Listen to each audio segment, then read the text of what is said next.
Buenos días a todos y todas y todes, aquellos que así se identifiquen. Yo creo que en 30 segundos, ¿verdad? Para primero que todo agradecer a Jorge Rivera Nieves por este espacio y por darnos un gran comienzo de semestre. Yo creo que comenzar el semestre escuchando voces que llevan moliendo vidrio en todo lo que es el escenario, ¿verdad? Del periodismo, de la televisión, hace que cada uno de ustedes diga, pues mira, voy por buen camino y estoy donde quiero estar. Así que yo lo único que quiero, ¿verdad?, es que cada una de ustedes y cada uno de ustedes aproveche la oportunidad y se dé la oportunidad de tener este intercambio, de escuchar, de aprender, pero sobre todo de preguntar. Porque no hay pregunta que sea boba, tonta o innecesaria. Todas las preguntas son válidas. Y es importante que cada una de ustedes o cada uno de ustedes aproveche, ¿verdad?, que tenemos a la experiencia. Nosotros le enseñamos la teoría, él va a enseñar la experiencia hoy. Así que es un gran comienzo del semestre. Agradecemos, ¿verdad?, que nos haya dado esta oportunidad y que ustedes tengan la oportunidad de estar aquí. Muchas gracias, profesora Vega. Ahora dejo con ustedes a la profesora Ivette Soto. Buenos días a todos, mi saludo va a ser súper breve porque quiero que tengamos la oportunidad de conversar con Jorge Rivera Nieves. Gracias por estar aquí y espero que este conversatorio sea una experiencia de mucho aprendizaje para todos ustedes.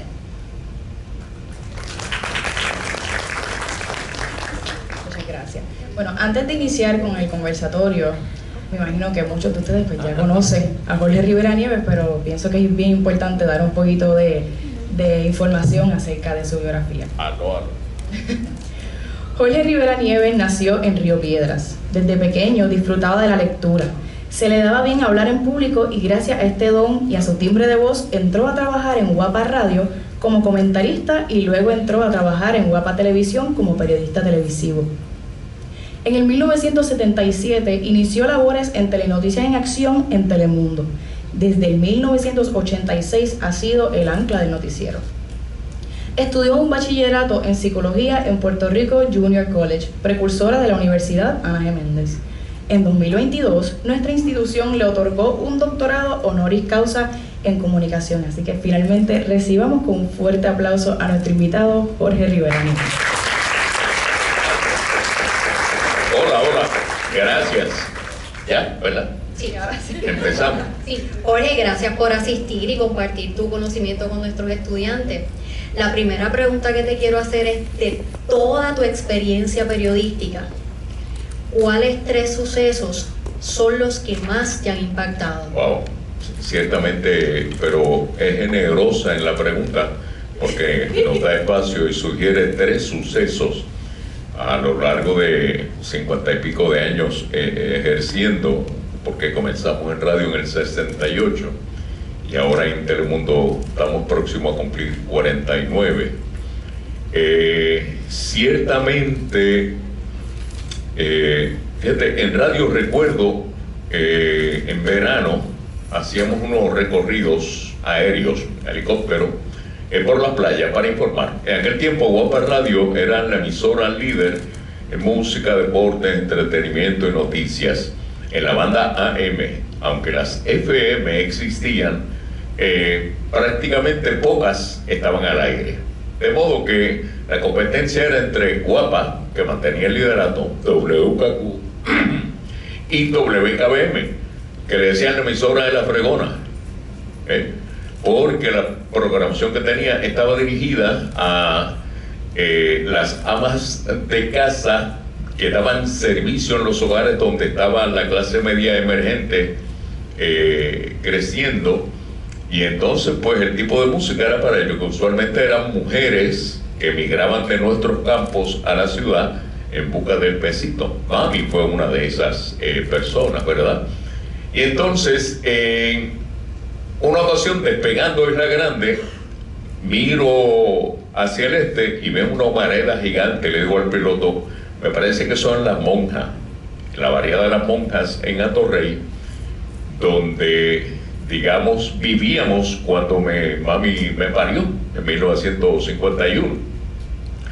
Le digo al piloto, vámonos hacia allá porque eso está feo. En efecto, el incendio destruyó como 17 viviendas. Curiosamente, me marcó, digamos, positivamente, porque hay otras que marcan también a nivel de sentimiento, porque el entonces jefe de bomberos, Raúl Gándara, sintonizaba siempre a Guapa Radio y él se entera del fuego por la transmisión que nosotros hicimos, ¿verdad? Pues hicieron el trabajo de extinción, pero ciertamente casitas en madera pues se destruyeron. Más adelante, ya en Telemundo, hay una que siempre no pasa inadvertida para mí, y es el caso de la bebé Italis, que recién nacida la secuestraron en el hospital. Esto fue en Humacao, si mal no recuerdo. Para aquel tiempo no existía el alerta Amber. A raíz de eso es que entonces las autoridades a nivel gubernamental establecen este tipo de alarma. Entonces mamá y papá iniciaron una gira por los medios de comunicación, canales, radio, haciendo el llamado, ¿verdad? Recuerdo que me asignaron entrevistar a mamá y a papá. El set en aquel tiempo habían para los invitados, mamá estaba aquí, papá estaba aquí, estamos en pausa comercial, venimos con el conteo, Jorge, estamos ahí, 10, 9, de momento cuando estamos en el conteo, el coordinador, yo me quedo mirando fijamente a papá. Entonces, ese contacto visual penetré al alma de papá y digo, si el que puede estar sentado ahí es Jorge, se me ha hecho un taco en la garganta. Recuerdo a la compañera productora Maribel Hernández en aquel momento, que hoy día se hizo abogada y es procuradora de menores, dice, déjenlo. Un bache de 3 segundos, ya ustedes tienen que saber que eso parece un siglo. Me recompuse y pudimos entonces llevar a cabo la entrevista. Eso me tocó. Desde luego, yo venía de haber establecido un perímetro emocional, porque los primeros 2 años, 3, llegaba a casa bien agobiado, cargado, particularmente los días que cubríamos noticias, digamos, negativas, trágicas o de pérdida y demás. Y entonces esa identificación que uno como persona hace con la víctima o las víctimas, pues te carga. Hasta que dije, pero espérate, Jorge, tú estudiaste psicología. Entonces establecí un perímetro emocional para poder manejar todos esos casos sin necesidad de que mis sentimientos afectaran, ¿verdad? Manteniendo la empatía y la sensibilidad. Pues así fue que lo hicimos. 20 y pico de años después, hace como 5 años, coincidimos Odal y sus papás en una actividad en Yabucoa. Mami nació en Yabucoa y nos dedicaron a la actividad, y entonces allí pues nos reencontramos, maravilloso. Y otra, digamos, que me marcó la entrevista a Filiberto Ojeda, pudiéramos decir, ¿verdad? Que ahí fue un proceso de negociación de meses, y llegó el día de la entrevista, que técnicamente me secuestraron, pero fue bien interesante. Sí. leí de esa anécdota en el libro La Noticia y yo, que se publicó. Claro. Que fue editado por Rafael Mato. Rafi, tremendo, era redactor de Prensa Asociada, veterano de Vietnam, un excelente periodista, riguroso, bien riguroso. Sí. De hecho, ya que habló de las entrevistas que ha tenido y esos momentos difíciles en una entrevista, ¿cómo usted busca la forma de siempre mantener la ética dentro de esos momentos cargados de muchas emociones? Para mí el respeto es fundamental. Los protocolos los sigo, pero que lo más importante en las relaciones interpersonales es que respetemos. Y el respeto comienza contigo. Tienes que amarte y tienes que respetarte. Tienes que confrontarte, tienes que identificar cuáles son tus habilidades, cuáles son tus defectos, cuáles son las en tu conducta que tienes que atender. para mejorar, y en ese contexto siempre pues se facilita, por más difícil que haya sido la situación. Jamás he tenido honestamente problemas en el desempeño de mi función, porque parto de la premisa del respeto. Para mí eso no es negociable. De igual modo que el corroborar una información antes de divulgarla, también es un principio inviolable, tiene que estar presente siempre.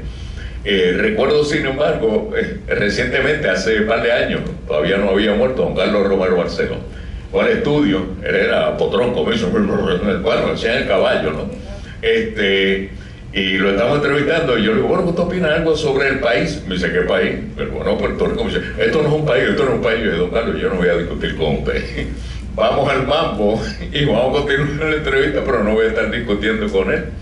Curiosamente, un periodo de tiempo antes de que cambiasen los formatos, hubo como 3 elecciones consecutivas, donde el último debate era por Telemundo, y lo primero que discutían los representantes de los candidatos era quién va a ser el moderador.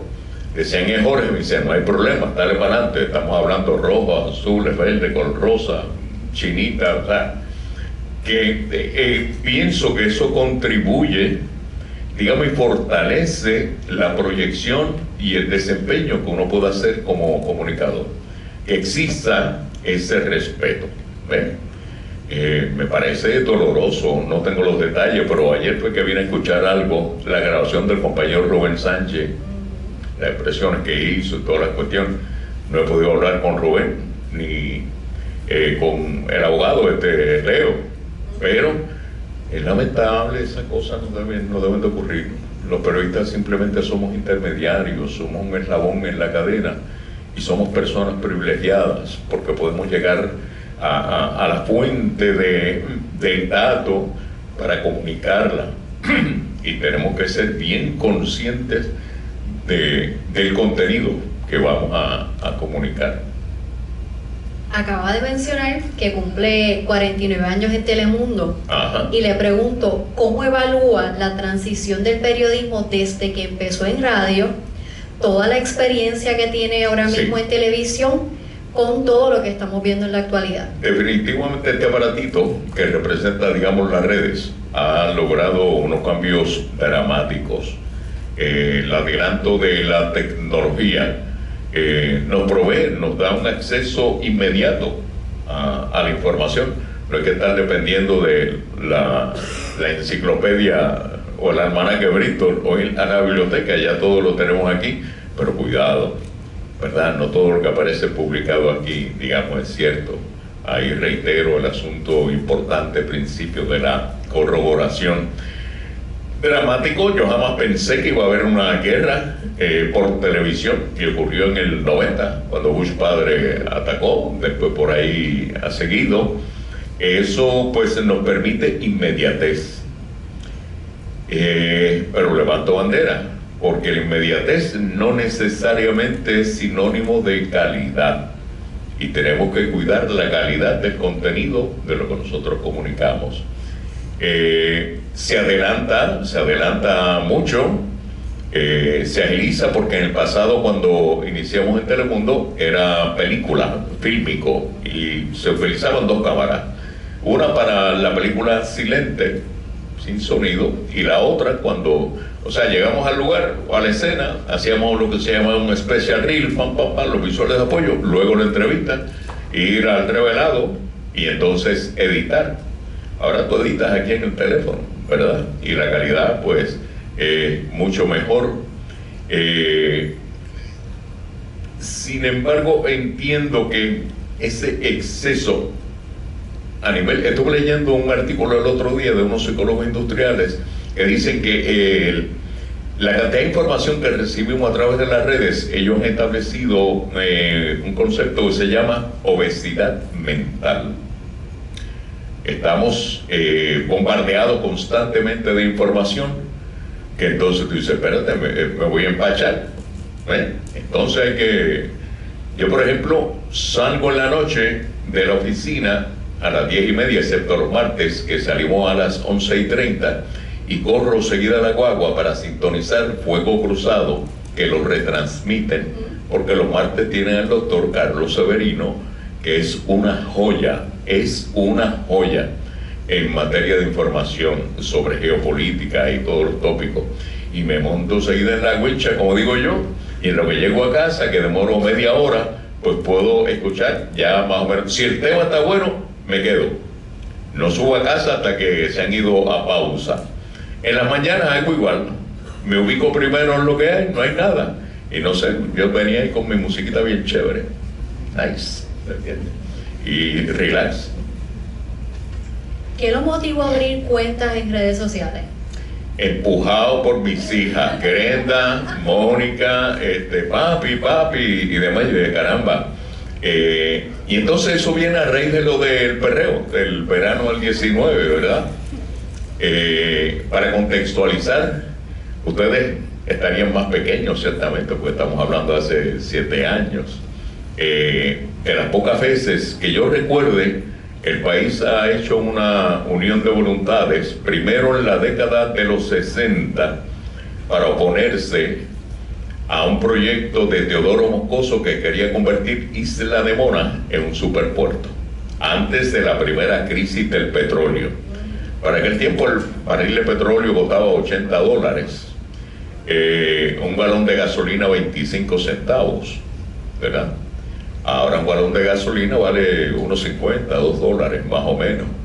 Y entonces surgió esa idea. Don Teodoro Moscoso fue el ideólogo de la zona sur. Si ustedes viajan a Lajas, de Ponce para allá, verán unas ruinas gigantescas. Fue una industria petroquímica que hubo en Puerto Rico. Por 10, 15 años fracasó. Y se perdieron más de 50.000 empleos en la región sur en aquel momento. Pues en aquella ocasión el país objetó y se echó a un lado la posibilidad de crear un superpuerto en Isla de Mona, que curiosamente queda 2 millas más cerca de República Dominicana, pero pertenece a Puerto Rico. Es un paraíso, hemos tenido la oportunidad de estar allí, y en la noche, como no hay contaminación de luz artificial, esa bóveda celeste es una maravilla, es hermosa. La última vez que estuvimos trabajando una serie de reportajes que llamamos Trabajadores del Mar. Llegamos a Puerto Real y estuvimos 5 días con estos pescadores. Hicimos todo el operativo de preparación que ellos hacen hasta que zarpamos a las 4:30, 5 de la mañana. Como a las 10 de la mañana estábamos entonces anclados ya en el pasaje de la Mona, a corta distancia a las costas de Mona. Recuerdo que el camarógrafo compró otra Mamine y yo sacando pecho por presentar, dije, yo no voy a comprar eso, muchachos, si yo tengo la experiencia de Vieques, que me montaba en la yola con los pescadores y nunca me mareé, muchachos. Sí. No hacía 10 minutos que estábamos anclados y el blup, boteta el verde de las tripas. Acortamos la travesía porque primero llegó un mal tiempo y yo devolví hasta la Philly. Y estuve los 3 días con agua. No comí sólido ni para nada. Porque el bote no, el baño no funcionaba. Había que vaciar los intestinos por la borda. Pues la primera noche que anclamos y pernoctamos allí, yo quedé extasiado, honestamente, una experiencia bien bonita, bien bonita. Ahora le voy a dar la oportunidad para que los estudiantes pregunten. Tenemos aquí los micrófonos. Sí. No sean tímidos, ustedes son de comunicaciones. Acá. Un placer. Primero que todo, mi nombre es Sara, yo soy de Relaciones Públicas y Publicidad.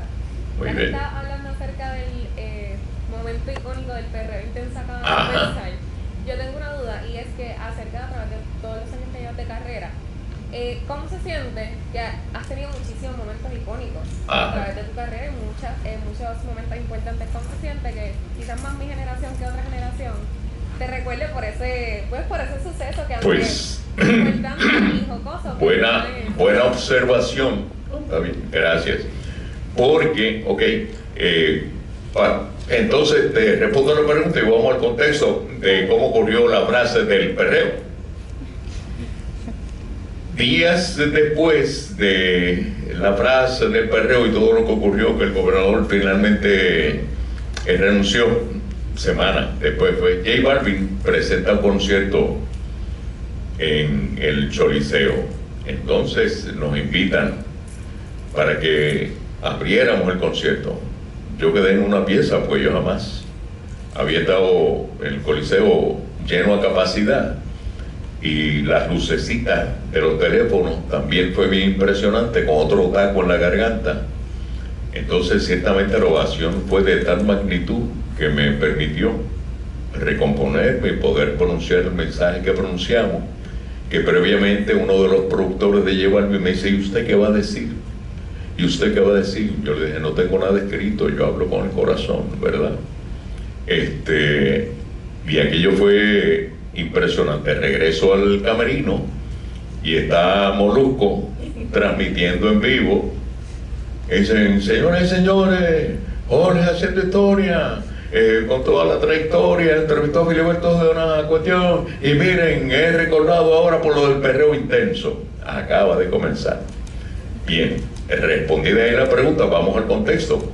En esos días, lo segundo fue cuando la marcha vi que empecé hablando lo de Mona con lo del superpuerto, después de la marcha primero Culebra, que ahí Rubén Berríos estuvo preso 3 meses para mover las prácticas de la Marina.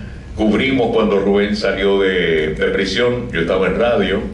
Luego lo de Vieques, que fue una marcha multitudinaria, y entonces esto de acá del verano del 19 puso en conocimiento una palabra nueva para mí: orgánico, porque fue una reacción orgánica.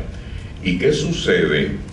Fueron ustedes, los jóvenes, quienes a través de las redes sociales fueron tejiendo y creando esa plataforma gigante que permitió que en un rincón de Puerto Rico no se hablase de lo que estaba ocurriendo, ¿verdad? Fundamentalmente atribuido al dichoso chat que atentaba contra la dignidad, la fibra más íntima del puertorriqueño, ¿no? Me confirman que el gobernador, en efecto, al día siguiente va a renunciar, que lo va a anunciar, que va a ser a las 4 de la tarde. No ocurre. Viene el día siguiente, el 25. Y entonces las jornadas en esos días eran de 12, 14 horas. Ivonne empezaba por la mañana, yo llegaba a la 1 hasta las 10, 1, 2 de la madrugada, como fuera. Y entonces ese día en particular, Ivonne se fue como a las 6:30, 7.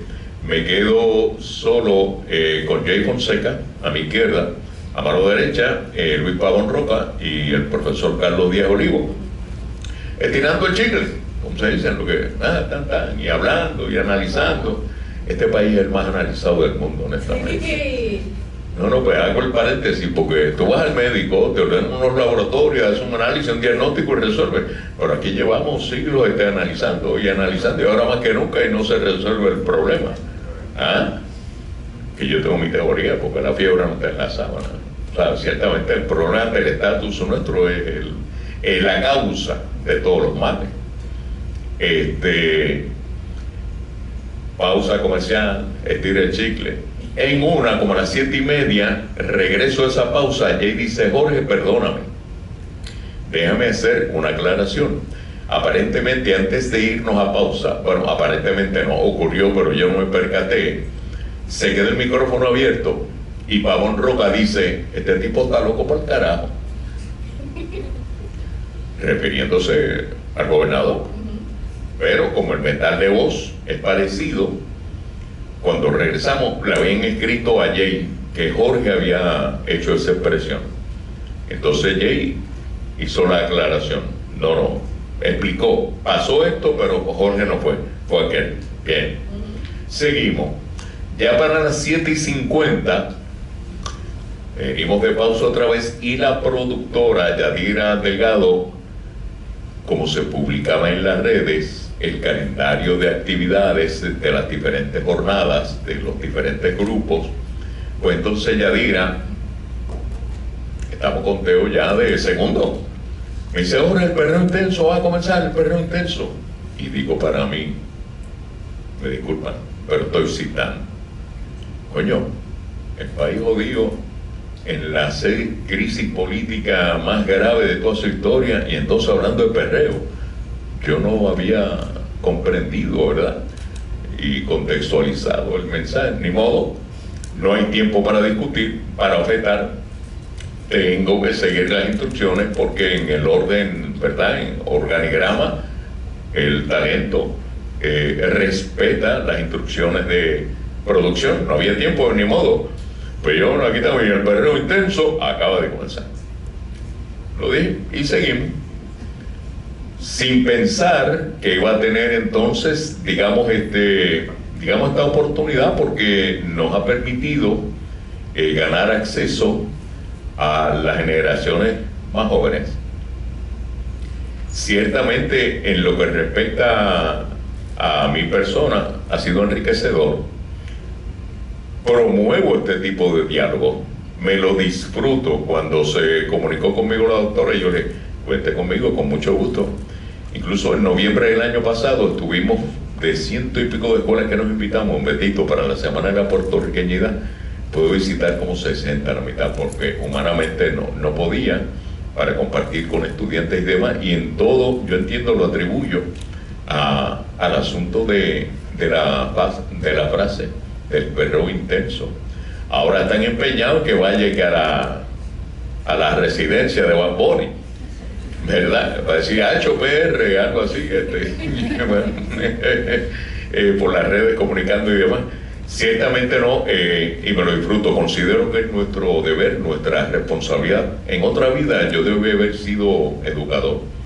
Me gusta, me lo disfruto. Grenda, por ejemplo, me dice: papi, lo que yo conozco de historia de Puerto Rico te lo debo a ti, porque me estimulaste, me motivaste. Cuando nos íbamos de paseo los domingos, el carro que tenía era en 8-track, entonces me llevaba la música de Tony Corobato haciendo puntos, me llevaba los libros de historia, los cuentos de Cayetano Colitoste, y entonces hacíamos una fusión de diversión, paseo, pero también educándonos, ¿verdad?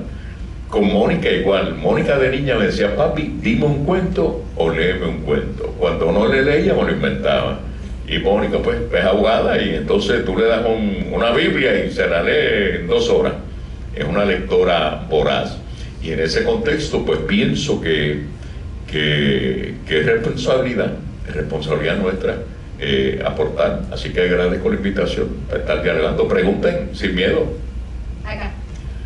Ajá.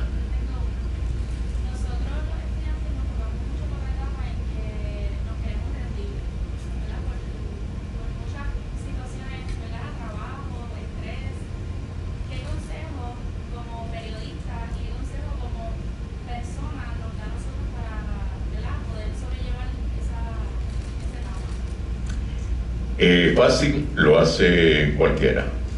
Fácil lo hace cualquiera. Y si recuerdas, hace un ratito comencé de que sugiero, hagamos un inventario de quiénes somos, nos respetemos y nos amemos.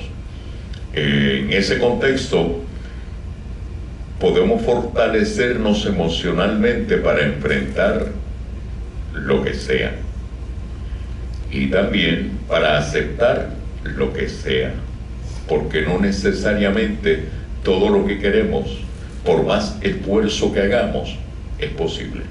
Como le explicaba ahorita a la doctora cuando venía, dije: mire, hay unas variables externas, que es el tránsito, y es posible que llegue tarde, pero logré, y después de Plaza de las Américas para acá estaba limpio, y llegamos aquí puntual.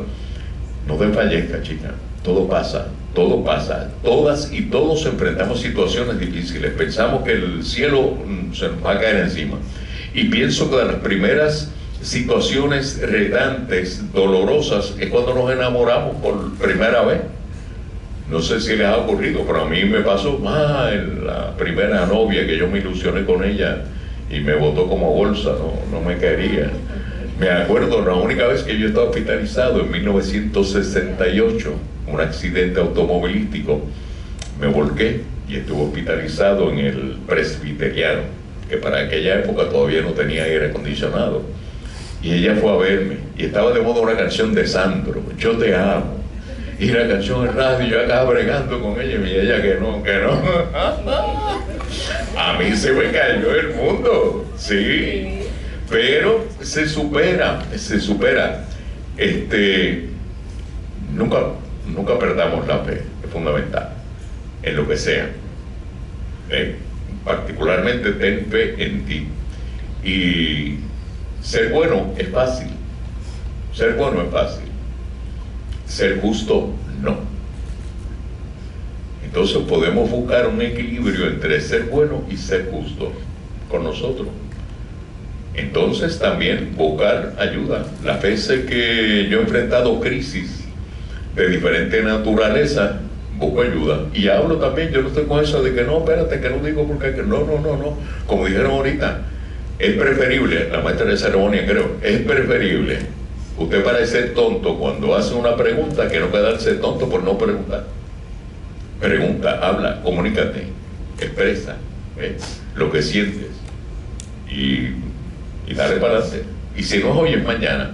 Por ejemplo, en 1975 experimenté una crisis personal bien retante. Me habían despedido del trabajo, me había divorciado, la mamá de Grenda, aquello se me habían cerrado las puertas por todos lados. Estaba recibiendo el seguro por desempleo, que era $15 quincenales, o sea que eran 30 pesitos al mes. Y dije, espérate, y dije, pues, salida, voy a una oficina de reclutamiento y digo, yo me quiero apuntar para irme para el ejército. Allá, pues como no, tráeme los documentos, tú, le llevo los documentos, caramba, tú quieres bachillerato, tú entras como con rango E4, especialista 4, y papilete. Yo le verá, cuando entonces terminemos el basic training, me envía a Alemania, overseas, como dicen, porque yo quiero traerme un Mercedes-Benz de allá. Siempre me han gustado los carros, los niños, la parte del niño, ¿entiendes? Entonces, sucede, como al mes, él regresa a casa y me dice, Jorge, tal día nos vamos. Ya, pues chévere, pero vuelve 2 días después y me dice, Jorge, cometí un error en tus papeles y tarda. ¿Cuánto tarda? Pues no sé, un par de semanas. Al mes se regresa. Me dice, Jorge, nos vamos. Yo le digo, ¿para dónde? Dice, pues para el ejército. Y yo le digo, ¿me cree que no? Me dice, ¿qué pasó? Había conocido a una chica y me había enamorado. Yo, para el ejército yo no me voy nada. Y al poco tiempo conseguí trabajo en KBM Radio. Bien.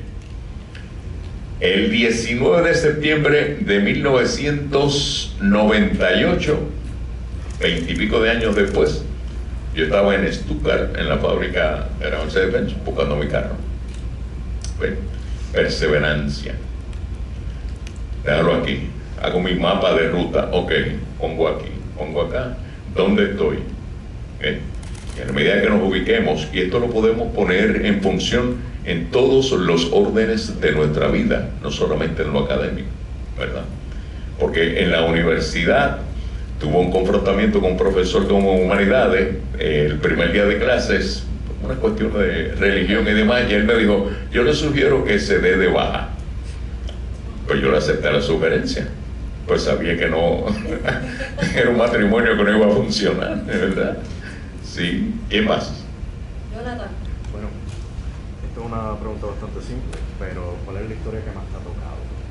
La que más me ha tocado, las historias de interés humano siempre me conmueven. Sí, aparte de la bebé Odalis, hay otro caso que cubrimos. Fuimos a Vieques a atender un caso de una bebita, apenas tenía 6 meses de nacida, estaba a color amarillo, había que hacerle un trasplante de hígado.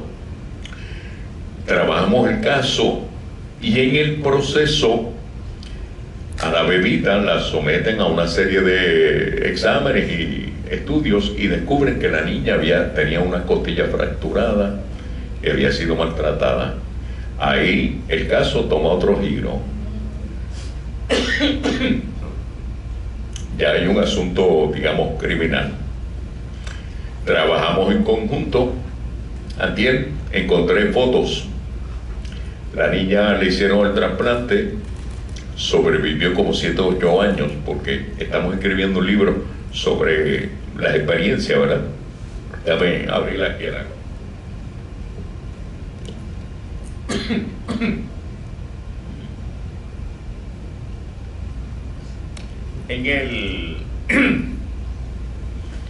Ahí logramos que el papá era quien había sido el maltratante, se procesó, enfrentó la justicia, fue sentenciado. La mamá y la niña se movieron afuera de Puerto Rico y sobrevivió como hasta los 10 años. Luego de ello murió. Yo quería ser abogado, incursiono en el periodismo por accidente, empujado, pero yo quería ser abogado por dos principios, como digo, ¿verdad? Búsqueda de la verdad y defensa de los principios de justicia. Justicia, no legal, porque no todo lo que es legal es justo. Hay leyes sumamente injustas y en nombre de la ley se cometen muchas injusticias. Cuando descubrí que en los medios pues podía satisfacer esas inquietudes de defensa, búsqueda de la verdad y defensa de los principios de justicia, pues me he sentido como pez en el agua, honestamente, porque produce mucha satisfacción que con una simple llamada telefónica podemos resolver un problema, una situación a una familia, una comunidad, un sector. Y créanme que de eso han sido muchos casos. En un momento dado en el canal me decían servicios sociales, se corrió la voz, porque cuando yo estaba en la calle gustaba también, aparte de hacer el trabajo como Dios manda, pues cultivar relaciones, fuentes, ¿verdad? Y cada vez que alguien tenía algún problema, va donde Jorge, ¿qué pasó? Mira esto, que el otro, cosita, pues tú resolviendo. Y todavía, que aunque no estamos en la calle, que es lo que extraño, ese contacto directo con las personas, lo extraño, pero siempre nos mantenemos bien activos para servir. Estamos para servir. Estamos para servir. O sea, yo no soy protagonista, yo simplemente soy un intermediario. Que y se lo digo a ustedes, también a los estudiantes, sean genuinos. En la medida que seamos genuinos, eso no pasa inadvertido, particularmente en la Cámara. Rubén Blades lo dice en su tema plástico. Recuerda que el plástico se derrite si le da de lleno el sol. Sé tú siempre, ¿verdad? ¿Alguien más? Acá. Saludos, buenos días. Buen día. Gracias por asistir en el día de hoy y darnos este convocatorio. Mi siguiente pregunta consiste en cómo usted visualiza la figura del periodismo en Puerto Rico dentro de 10 años. La tecnología está desplazando. Hay un libro de Oppenheimer, que es este reportero de CNN, que le sugiero su lectura, se titula Sálvese quien pueda. Y es bien actualizado. Él hizo una investigación rigurosa y profunda y dice que los periodistas, dentro de esos cambios acelerados que se están dando, pues están en la primera línea de fuego. Con esto no lo quiero desanimar. Con esto lo que quiero plantearles es que entonces, espérate, ¿cómo nos adaptamos para responder a esos cambios y esas realidades, verdad? Sí, 10 años mucho, porque ahora pero hay unos principios que son fundamentales, unos principios que no cambian, no importa cuán acelerado sea el cambio, ¿verdad? Y siempre que identifiquemos esos principios, y los respetemos, los sigamos. Hace poco aprendí un concepto de Sócrates, no sé si han oído hablar de los 3 tamices. Les sugiero la lectura, según están los 4 acuerdos de Miguel Ruiz, que es maravilloso también. Eso nos ayuda. Los 4 acuerdos plantean: siempre da lo mejor de ti, no hagas suposiciones, sé impecable en tus palabras, es decir, piensa antes de hablar para que no hieras. Y el cuarto no recuerdo, pero los 3 tamices, dice, es un filtro. Lo que me vas a decir es bueno, lo que me vas a decir es verdad, lo que me vas a decir es útil. Si no reúne ninguno de esos 3 criterios, no me digas nada. Entonces, como periodista, pues podemos eso analizarlo. Hay oportunidad, reitero, en la medida que nos preparemos. También en el college, la maestra de biología me dijo: Jorge, la especie que no evoluciona perece. Pues tenemos que evolucionar y prepararnos también para lo peor. ¿Cómo? El primer mecanismo de defensa que activa un ser humano, consciente o inconscientemente, ante una derrota o una pérdida es la negación. Pues mire, vamos a plantearnos ese escenario primero. Por si llega, paso la página, voy al segundo, que es aceptación. Y el tercero, planificación, el cuarto, ejecución, y meterle mano a lo que sea.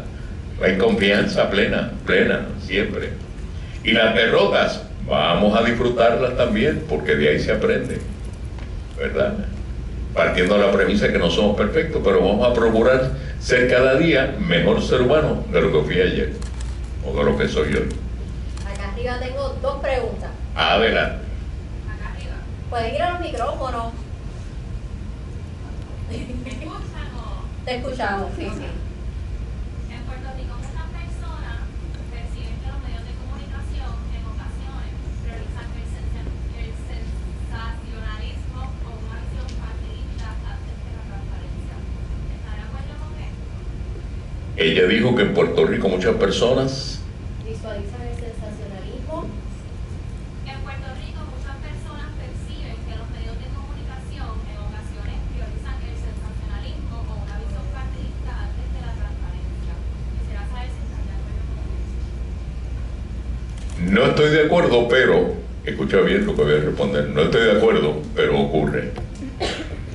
Siempre desde que comencé en los medios intentamos de que hubiese un colegio de periodistas. No existe. Lo que existen son 2 organizaciones, el OPC y la Asociación de Miembros de Periodistas. En su momento fuimos parte de sus respectivas directivas. Y tratamos. Recuerdo que en una ocasión, siendo todavía presidente del Senado, Kenneth McClinton, yo le envié una propuesta para legislación, y él dice, me respondió: mientras yo sea presidente del Senado, eso no va a pasar. ¿Por qué? En Puerto Rico son los medios de comunicación los que acreditan. ¿Por qué tuvimos una Comay? ¿Por qué tuvimos a un Leo Fernández que murió? Yo soy prensa, sacando pecho, alardeando, lo que llaman prensa amarilla. En una democracia hay espacio para todo, pero volvemos entonces a la regla, el asunto del respeto. Y en efecto, hay medios y hay medios. Y hay personas que trabajan en los medios que están ahí, pero tienen sus agendas. El presidente Kennedy, en su primer año en Casa Blanca, consciente de la influencia de los medios de comunicación, citó a una cena en Navidad a todos los periodistas que cubrían Casa Blanca, y en su mensaje les citó un dato de la primera enmienda, y le decía: ustedes son el único negocio protegido por la Constitución bajo el amparo de la libertad de expresión, ¿verdad? Y le dijo: hagan buen uso de ese privilegio. Y entonces está la razón social del medio. El medio informa, entretiene y educa. En lo personal les puedo decir que he sido un ferviente opositor a los enfoques sensacionalistas. No es necesario. Si algo me disfruto en la actualidad, que no estoy en la calle, es corrigiendo el libreto. Corrijo el libreto, porque los medios ahora mismo tenemos gran responsabilidad del nivel de violencia que se vive en el país. Porque los enfoques que hacemos, si ustedes analizan, hagan el ejercicio. Palabras inflamatorias, ofensivas, violentas, que si la guerra aquí, que si enfiló los cañones allá, que si... inflamatorio completamente. Entonces llega un momento que normalizamos la violencia y lo vemos como algo cotidiano. La violencia es una conducta aprendida, y según se aprendió podemos desaprenderla, ¿verdad? Existe el instinto de conservación en las personas, pero la violencia aprendida. Dice el Dalai Lama: si quieres ser feliz un día, véngate; si quieres ser feliz toda la vida, perdona. Vamos a comenzar con nosotros. Vamos a comenzar con nosotros. Gandhi dice: sé el cambio que tú quieres ver en el mundo. Vamos a comenzar con nosotros, ¿verdad? Sí. ¿Te respondí, mi hija, la pregunta? Sí, gracias. Muy bien. Acá. Ok, se oye, perfecto. Pues técnicamente son dos en una. Y tres también. Ok, la primera es, ¿cuántos debates gubernamentales usted ha cubierto? Bueno, estando allá en Telemundo fueron de 3 a 4. Y recuerdo en su primer cuatrienio, el doctor Rosselló, que se hacían lo que llaman unos town meetings, que entonces yo era el moderador y demás. Ok. Y obviamente un debate como ese trae su desafío. ¿Cuál es el truco para no perder la paciencia durante uno de esos debates? No tomarlo personal, saber que estamos allí al servicio del país. En ese momento somos, digamos, portavoces de los ciudadanos, y no tomarlo personal. No. Jamás pierdes la tabla. Siempre piensa en el bienestar de a quien le estamos sirviendo, que es al pueblo. Yo nada más quería preguntar, por curiosidad, de todas las figuras que ha entrevistado, ya sea política o sea de cualquiera, ¿cuál es la que más le llama la atención entrevistar? Estoy pensando en Mickey Mouse. No, mentira. Ya diantre. Wow. Caramba, tendría que pensar, porque disfruto mucho las que tienen que ver con música, con literatura, por ejemplo, un Luis Rafael Sánchez, que a propósito es que ya va a ser, creo que el prólogo del libro que estamos escribiendo. Luis le gustó mucho el borrador que le enviamos, ya vamos por el 10º borrador. La entrevista a Filiberto es la entrevista más extensa que yo he hecho, duró casi 3 horas y pues fluyó muy bien. Recuerdo que terminamos, me abraza y me dice: usted nunca va a volver a saber de nosotros, pero nosotros vamos a saber de usted si le ocurre algo. Almorzamos vianda con bacalao, brindamos con coquito a base de roncaña. Al momento del brindis, él le dijo a los demás que estaban en la habitación que era sellada. Tiene que haber sido en algún lugar por Aguas Buenas. Esto lo puedo decir ahora, lo que entiendo, una casa de madera en un 2.º piso. Y él le dijo que se quitaran las máscaras. Ellos rehusaron, pero entonces ahí brindamos. De ellos puedo identificar uno, los demás no. Y fue el camarógrafo. Ustedes saben que los ojos no mienten, ¿verdad? Y cuando llego yo, que me llevan a la casa esa y me quitan la máscara, cuestiones, y están la cámara allí. Porque me dijeron: usted vaya con su libreta y su bolígrafo, pregunta lo que quiera, pero nosotros ponemos el camarógrafo.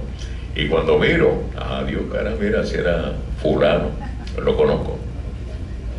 Pues, más o menos que no hay problema. Sí, esa, caramba, hermano, son tantas las personas, ¿verdad?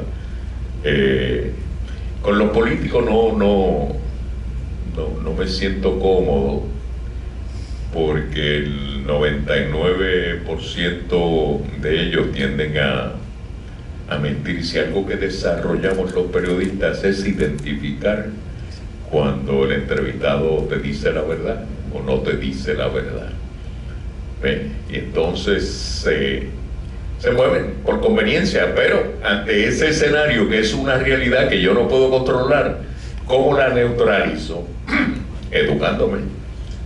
Y entonces viendo cómo lo manejo. A mí no me cogiste de tonto. Por allá sí, pero por acá no humea. Usted que tiene una voz tan reconocible, quisiera saber si tiene algún secreto o técnica para mejorar su oratoria, o es algo que viene natural.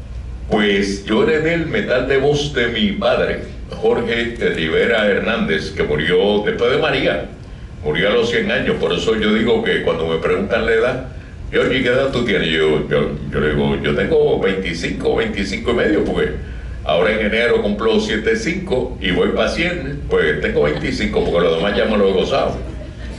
El viejo, yo heredé eso, metal de voz, yo le hacía maldades a mami. Cuando llegaba temprano a la escuela y ya me había cantado el gallo, ¿sabes? El cambio de pubertad y las cuestiones. Y hablaba como si era Pilpo, el viejo mío, y mami se asustaba, y cuando se daba cuenta que era yo, por allá me jondeaba con un pote de sal o con una cuchara o lo que fuera, porque la había asustado.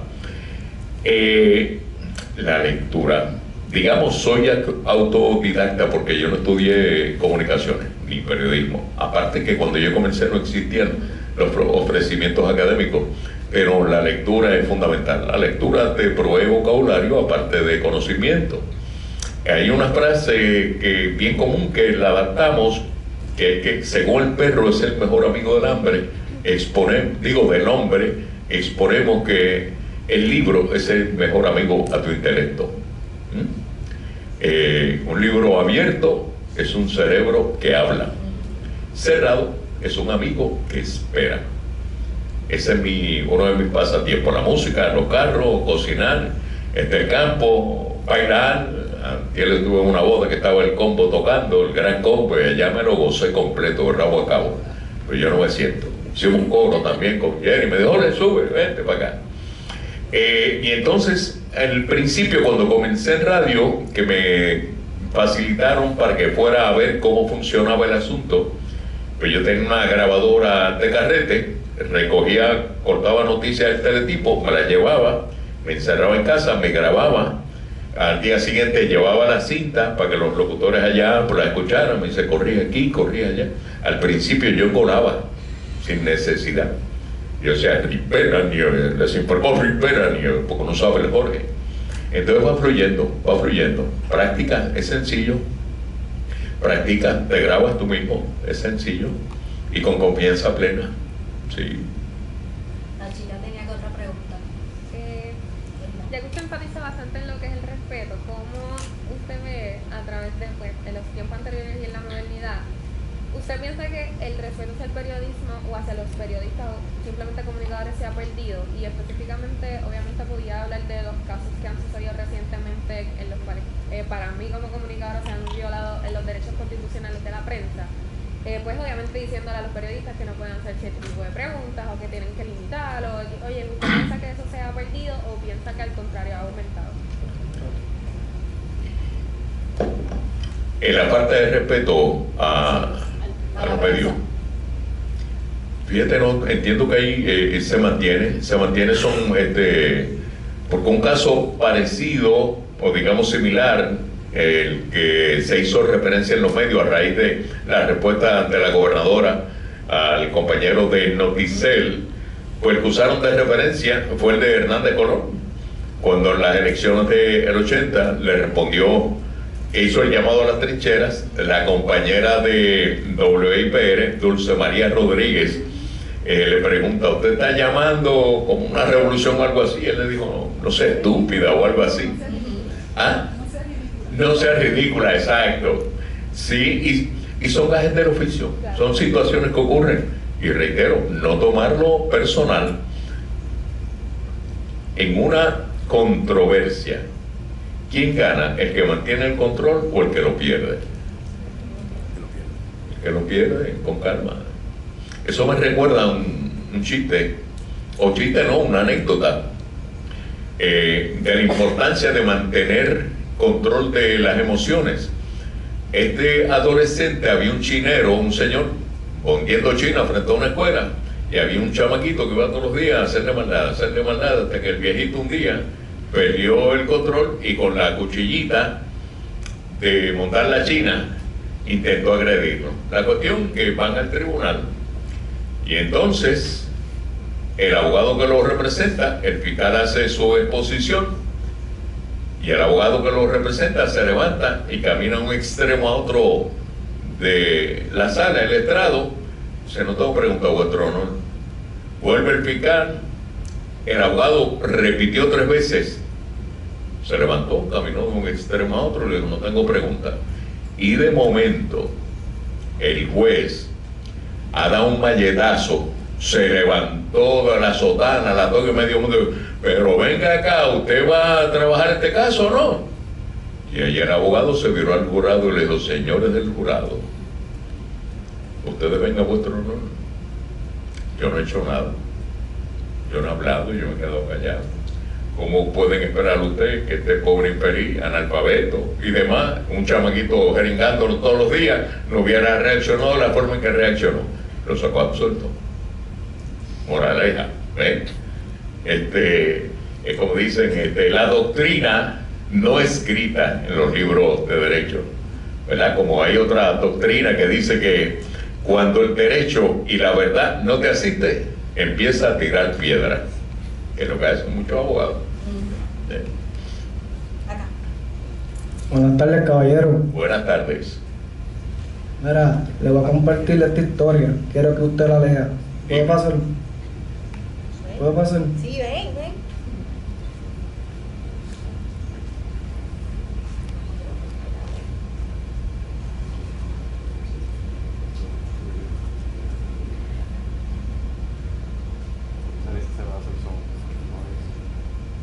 El futuro soñado, 18 de agosto del 2025. 19. ¿Le escribiste tú? ¿Y tu nombre es?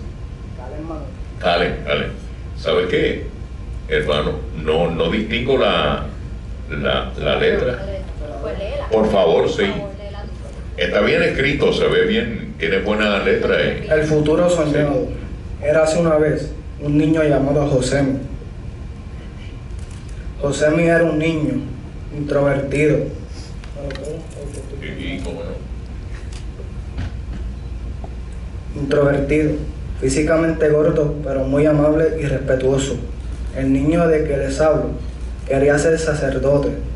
Desde niño, la mamá le decía que cuando era más bebé, besaba el piso como los papas del Vaticano cuando llegaba a un sitio. Este niño sufrió mucho de abusos verbal de niño, pero mucho. Eso no lo paraba para sacar buenas calificaciones. Un día le dijeron a Josemi que no podía tener novia, y resulta que al niño le gustaban las niñas desde kindergarten. Cuando le dijeron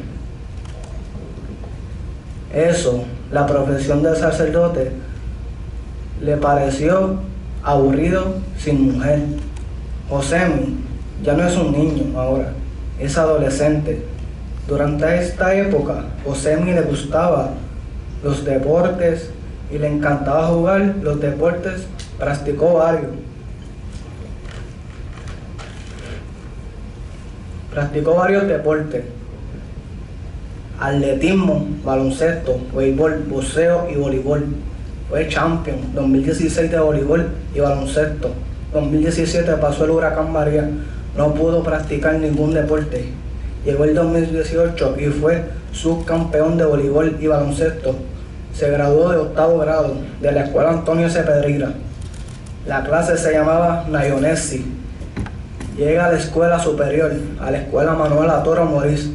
Josemi se descarriló, hizo cosas malas, pero no paraba de soñar. Le decían, loco, ese nene está tostado. Y lo que no sabía es que Dios bendijo la vida desde que nació, y que su camino o trayectoria estaba escrito, y el Espíritu, la Santa Trinidad, lo guiaba hacia el éxito. Se graduó el 2 de junio del 2023 con altas y bajas por la clase Yulenis. Hoy día Josemi está trabajando en silencio para cumplir su sueño, que es tener un buen trabajo, pero eso no es lo primordial para Josemi. Para Josemi, lo más importante es que su familia lo comprendan, que sepa que no es ningún y que ellos dicen que quieren ver bien, porque le va a tocar a este joven salvaje y libre viajar al mundo por un buen venir con la ayuda de Dios y la Virgen María. Amén.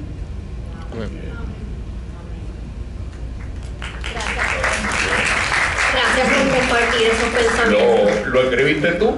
Sí. ¿Tú eres Josemi? ¿Ah? Sí. Muy bien. Gracias. Muy bien. Allá. Sí.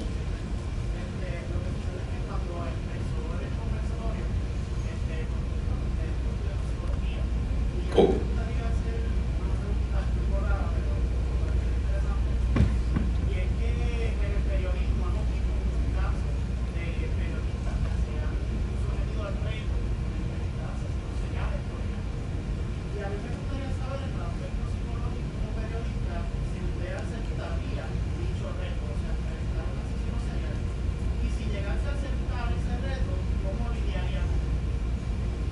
Mira, el otro día estaba pensando, hay uno que está cumpliendo 400 y pico de años en prisión. Se llama Tomás Trampa. No fue asesino serial, pero fue una de las historias que también cubrimos. La madrugada que lo arrestaron, me llamaron, llegamos en exclusiva, como a las 2 y pico de la mañana, lo llevan al centro judicial de Atorrey. Recuerdo que él va esposado, pero aquí al frente, y entonces tiene acceso, baja su cierre de cremallera, extrae sus genitales, nos los muestra y nos dice, voy a citar, esto es para ustedes, hijos de puta, porque estamos nosotros, el camarógrafo y yo, y el compañero del vocero.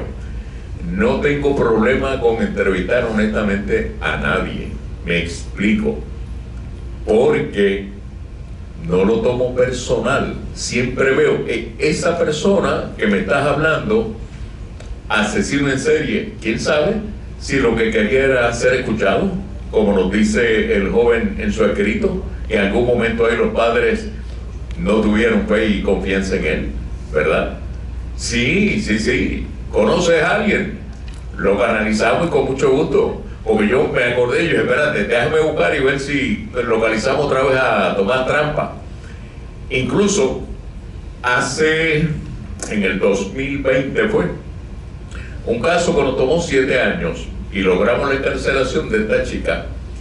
Nos tomó 7 años procesar hasta que fue encarcelada por un crimen que se lo atribuían a ella, pero no había sido ella. Estamos trabajando otro caso, esto junto con el proyecto ¿cómo se llama? De Julio Fontanet, que es el decano de la Escuela de Derecho Interamericana.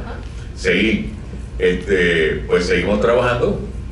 Incluso en Puerto Rico, en la década del 50, hubo 2 delincuentes famosos. Uno de ellos, Luis Antonio Correa Coto, que Efraín López Neris produjo una película, la pueden buscar, me llaman Correa Coto, está en YouTube. Lo acusaban de asesinatos y demás en la zona sur. En una ocasión le pegan fuego a un cañaveral, lo acorralan, el policía que lo encuentra le dispara, mata a Correa Coto, pero cuando llegan los demás policías encuentran a Correa Coto muerto y al policía desmayado. Sus esfínteres se le habían desactivado, se había vaciado la vejiga en los intestinos. Entonces hubo otro que era famoso no por la gravedad de los delitos, sino por que se escapaba con facilidad de prisión. A ese le apodaron Palomilla. La Palomilla. En una ocasión que vengo de regreso a Puerto Rico, estoy leyendo un libro del licenciado Pedro Malavé Vega, un jurista excepcional, historiador y coleccionista que murió hace como 2 años. Su biblioteca personal sobre 22,000 títulos. ¿Ok? Hacen referencia a Palomilla. Yo tengo que conseguir a este varón. Hicimos el ejercicio, lo conseguimos. ¿Qué yo quería? Llevar el mensaje de cómo Palomilla, estamos acabando, se había convertido de un delincuente en un ciudadano ejemplar. La última pregunta que le formulo a Palomilla, le digo, a base de toda su experiencia, ¿qué consejo le da a los jóvenes? Me responde, consejo yo a los jóvenes? No. ¿Y por qué? Dice, yo nunca he visto a un niño pervirtiendo a un adulto. Somos los adultos quienes con nuestro ejemplo los contaminamos. Sometido al caso. ¿Sí? Por eso tenemos que pensar, ustedes están en formación y desarrollo, cuando constituyan su familia, tengan eso presente. El mejor modo de educar a nuestros hijos es con el ejemplo, no con la cantaleta, ni el castigo, con disciplina. A mis hijas yo nunca les pegué. No es necesario. No es necesario. Entonces educando poco a poco. Muchas gracias, Jorge, por compartir tu conocimiento con nuestros estudiantes. Estamos a la orden. Seguro. Regalan 5 minutitos para tomarnos una foto. No hay apuro. Estamos. No se me vayan, vamos a hacer una foto. Ay, Sí. Ah, caramba, gracias. Te lo vas a disfrutar. Seguro que sí, un libro. Son 3 libros. Ah, qué bien. Son las revistas del programa de estudios culturales. Muy bien. Que trabajan literatura, cultura. Ok. Chamada mía, ¿puedo hacer una pregunta? Perfecto. Sí. El libro que estamos escribiendo esperamos tenerlo para noviembre, y se titula Anecdotario de un periodista silvestre y lecciones aprendidas. Ahí los dos. Ahora. Perfecto. Gracias. Ahora nos paramos para acá. Aquí. Para hacer Perfecto. Aquí vamos a salir bellotas. Claro. Muy bien. Vamos. ¿Cómo no?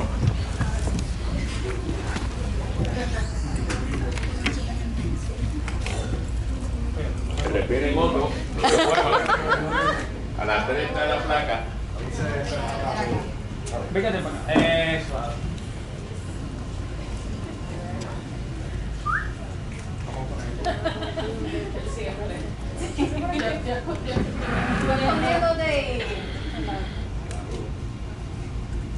Muy bien. Esa cara de felicidad, ¿eh? Muy bien. 1, 2, 3. Y habrá alguna frase. Vamos a hacer un video ahora. ¿Qué diremos en esta frase? Lo que ustedes quieran. ¿Qué diremos? Periodista. ¿Qué diremos? Lo que ustedes quieran. Bueno, no lo que Usted, su imaginación. Aquí sí, aquí. Aquí lo dicen todo. Muy bien. Pero ¿cuál? El conversatorio intenso. Ahí está. Dime la frase así lo dicen todo. Ok. ¿Cómo sería? El conversatorio intenso acaba de comenzar. Ok. Yo les aviso. El conversatorio intenso acaba de comenzar.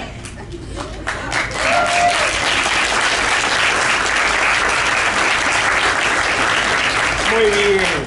Gracias. Gracias.